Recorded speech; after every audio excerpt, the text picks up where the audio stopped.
വിശുദ്ധ ലൂക്കാ എഴുതിയ സുവിശേഷം 2-ാം അധ്യായം 1 മുതലുള്ള തിരുവചനങ്ങൾ. യേശുവിൻ്റെ ജനനം. അക്കാലത്ത് ലോകമാസകലമുള്ള ജനങ്ങളുടെ പേര് എഴുതി ചേർക്കപ്പെടണമെന്ന് അഗസ്റ്റസ് സീസറിൽ നിന്ന് കൽപ്പന പുറപ്പെട്ടു.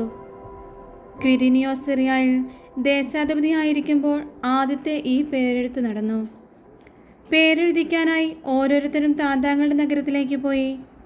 ജോസഫ് ദാവീദിന്റെ കുടുംബത്തിലും വംശത്തിലും പെട്ടവനായിരുന്നതിനാൽ പേരെഴുതിക്കാനായി ഗലീലിലെ പട്ടണമായ നസ്രത്തിൽ നിന്ന് യൂദയായിൽ ദാവീദിന്റെ പട്ടണമായ ബേത്ലഹേമിലേക്ക് ഗർഭിണിയായ ഭാര്യ മറിയത്തോടു കൂടെ പോയി. അവിടെ ആയിരിക്കുമ്പോൾ അവൾക്ക് പ്രസവ സമയമെടുത്തു. അവൾ തൻ്റെ കടിഞ്ഞൂൽ പുത്രനെ പ്രസവിച്ചു. അവനെ പിള്ളക്കച്ചുകൊണ്ട് പൊതിഞ്ഞ് പുൽത്തൊട്ടിയിൽ കിടത്തി. കാരണം സത്രത്തിൽ അവർക്ക് സ്ഥലം ലഭിച്ചില്ല. ആട്ടിടയന്മാർക്ക് ലഭിച്ച സന്ദേശം. ആ പ്രദേശത്തെ വയലുകളിൽ ആടുകളെ രാത്രി കാത്തുകൊണ്ടിരുന്ന ഇടയന്മാർ ഉണ്ടായിരുന്നു. കർത്താവിൻ്റെ ദൂതൻ അവരുടെ അടുത്തെത്തി. കർത്താവിൻ്റെ മഹത്വം അവരുടെ മേൽ പ്രകാശിച്ചു. അവർ വളരെ ഭയപ്പെട്ടു. ദൂതൻ അവരോട് പറഞ്ഞു, ഭയപ്പെടേണ്ട, ഇത് സകല ജനത്തിനു വേണ്ടിയുള്ള വലിയ സന്തോഷത്തിന് സദ്വാർത്ത ഞാൻ നിങ്ങളെ അറിയിക്കുന്നു. ദാവീദിന്റെ പട്ടണത്തിൽ നിങ്ങൾക്കായി ഒരു രക്ഷകൻ, കർത്താവായ ക്രിസ്തു ഇന്ന് ജനിച്ചിരിക്കുന്നു. ഇതായിരിക്കും നിങ്ങൾക്കടയാളം. പിള്ളക്കച്ചുകൊണ്ട് പൊതിഞ്ഞ് പുൽത്തൊട്ടിയിൽ കിടത്തിയിരിക്കുന്ന ഒരു ശിശുവിനെ നിങ്ങൾ കാണും. പെട്ടെന്ന് സ്വർഗീയ സൈന്യത്തിന്റെ ഒരു വ്യൂഹം ആ ദൂതനോടുകൂടെ പ്രത്യക്ഷപ്പെട്ട് ദൈവത്തെ സ്തുതിച്ചുകൊണ്ട് പറഞ്ഞു, അത്യുന്നതങ്ങളുടെ ദൈവത്തിനു മഹത്വം, ഭൂമിയിൽ ദൈവകൃപ ലഭിച്ചവന് സമാധാനം. ദൂതന്മാർ അവരെ വിട്ട് സ്വർഗത്തിലേക്ക് പോയപ്പോൾ ആട്ടിടയന്മാർ പരസ്പരം പറഞ്ഞു, നമുക്ക് ബെത്ലഹേം വരെ പോകാം. കർത്താവ് നമ്മെ അറിയിച്ച ഈ സംഭവം നമുക്ക് കാണാം. അവർ അതിവേഗം പോയി മറിയത്തെയും ജോസഫിനെയും പുൽത്തൊട്ടിയിൽ കിടക്കുന്ന ശിശുവിനെയും കണ്ടു. അനന്തരം ശിശുവിനെ കുറിച്ച് തങ്ങളോട് പറയപ്പെട്ട കാര്യങ്ങൾ മറ്റുള്ളവരെ അവർ അറിയിച്ചു. അത് കേട്ടവരെല്ലാം ഇടയന്മാർ തങ്ങളോട് പറഞ്ഞ സംഗതികളെക്കുറിച്ച് അത്ഭുതപ്പെട്ടു. മറിയമാകട്ടെ ഇവയെല്ലാം ഹൃദയത്തെ സംഹരിച്ച് ഗാഢമായി ചിന്തിച്ചു കൊണ്ടിരുന്നു. തങ്ങളോട് പറയപ്പെട്ടതുപോലെ കാണുകയും കേൾക്കുകയും ചെയ്ത സകല കാര്യങ്ങളെയും കുറിച്ച് ദൈവത്തെ മഹത്വപ്പെടുത്തുകയും സ്തുതിക്കുകയും ചെയ്തുകൊണ്ട് ആ ഇടയന്മാർ തിരിച്ചുപോയി. പരിച്ഛേദനം, സമർപ്പണം. ശിശുവിൻ്റെ പരിച്ഛേദനത്തിലുള്ള 8-ാം ദിവസമായപ്പോൾ അവൻ ഗർഭത്തിൽ ഉരുവാകുന്നതിന് മുൻപ് ദൂതൻ നിർദ്ദേശിച്ചിരുന്ന യേശു എന്നു പേര് അവന് നൽകി. മോശയുടെ നിയമം അനുസരിച്ച് ശുദ്ധീകരണത്തിനുള്ള ദിവസങ്ങൾ പൂർത്തിയായപ്പോൾ അവർ അവനെ കർത്താവിന് സമർപ്പിക്കാൻ ജെറുസലേമിലേക്ക് കൊണ്ടുപോയി.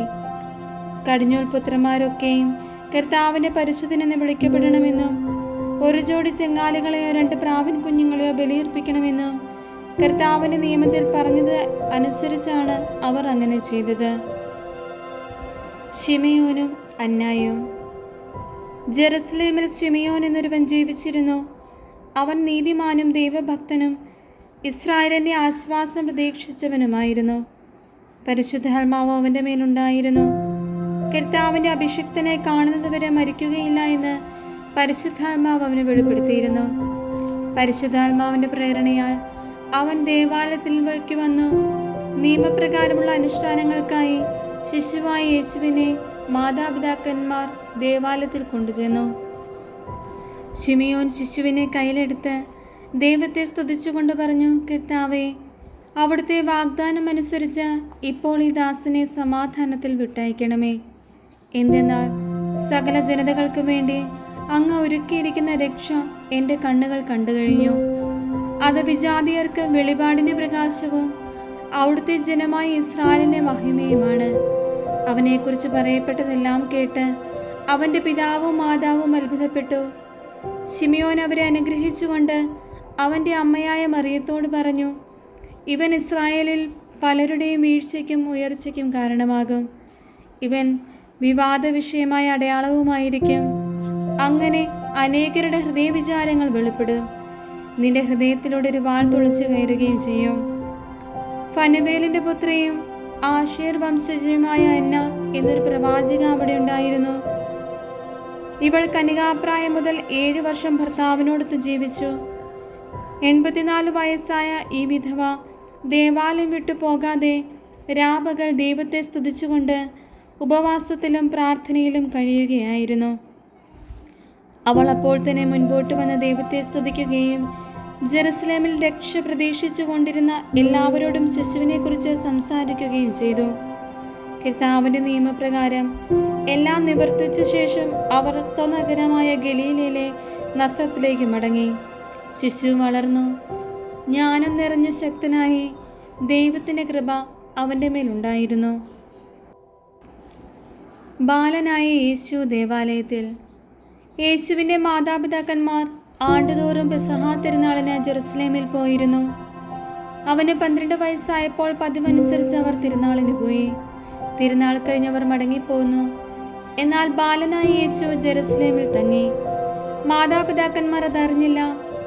അവൻ യാത്രാസംഘത്തിൻ്റെ കൂടെ കാണുമെന്ന് വിചാരിച്ച് അവർ ഒരു ദിവസത്തെ വഴി പിന്നിട്ടു. ബന്ധുക്കളുടെയും പരിചയക്കാരുടെയും ഇടയിൽ അന്വേഷിച്ചിട്ട് കാണായികയാൽ യേശുവിനെ തിരക്കി അവർ ജെറുസലേമിലേക്ക് പോയി. 3 ദിവസങ്ങൾക്ക് ശേഷം അവർ അവനെ ദേവാലയത്തിൽ കണ്ടെത്തി. അവൻ ഉപാധ്യായന്മാരുടെ ഇടയിലിരുന്ന് അവർ പറയുന്നത് കേൾക്കുകയും അവരോട് ചോദ്യങ്ങൾ ചോദിക്കുകയും ചെയ്യുകയായിരുന്നു. കേട്ടവരെല്ലാം അവൻ്റെ ബുദ്ധിശക്തിയിലും മറുപടികളിലും അത്ഭുതപ്പെട്ടു. അവനെ കണ്ടപ്പോൾ മാതാപിതാക്കൾ വിസ്മയിച്ചു. അവൻ്റെ അമ്മ അവനോട് പറഞ്ഞു, മകനെ, നീ ഞങ്ങളോട് ഇങ്ങനെ ചെയ്തതെന്ത്? നിന്റെ പിതാവും ഞാനും ഉത്കണ്ഠയോടെ നിന്നെ അന്വേഷിക്കുകയായിരുന്നു. അവൻ അവരോട് ചോദിച്ചു, നിങ്ങൾ എന്തിനാണ് എന്നെ അന്വേഷിച്ചത്? ഞാൻ എൻ്റെ പിതാവിൻ്റെ കാര്യങ്ങളിൽ വ്യാപൃതനായിരിക്കേണ്ടതാണെന്ന് നിങ്ങൾ അറിയുന്നില്ലേ? അവൻ തങ്ങളോട് പറഞ്ഞതെന്തെന്ന് അവർ ഗ്രഹിച്ചില്ല. പിന്നെ അവൻ അവരോടൊപ്പം പുറപ്പെട്ട് നസ്രത്തിൽ വന്ന് അവർക്ക് വിധേയനായി ജീവിച്ചു. അവൻ്റെ അമ്മ ഇക്കാര്യങ്ങളെല്ലാം ഹൃദയത്തെ സംഗ്രഹിച്ചു. യേശു ജ്ഞാനത്തിലും പ്രായത്തിലും ദൈവത്തിൻ്റെയും മനുഷ്യരുടെയും പ്രീതിയിലും വളർന്നു വന്നു.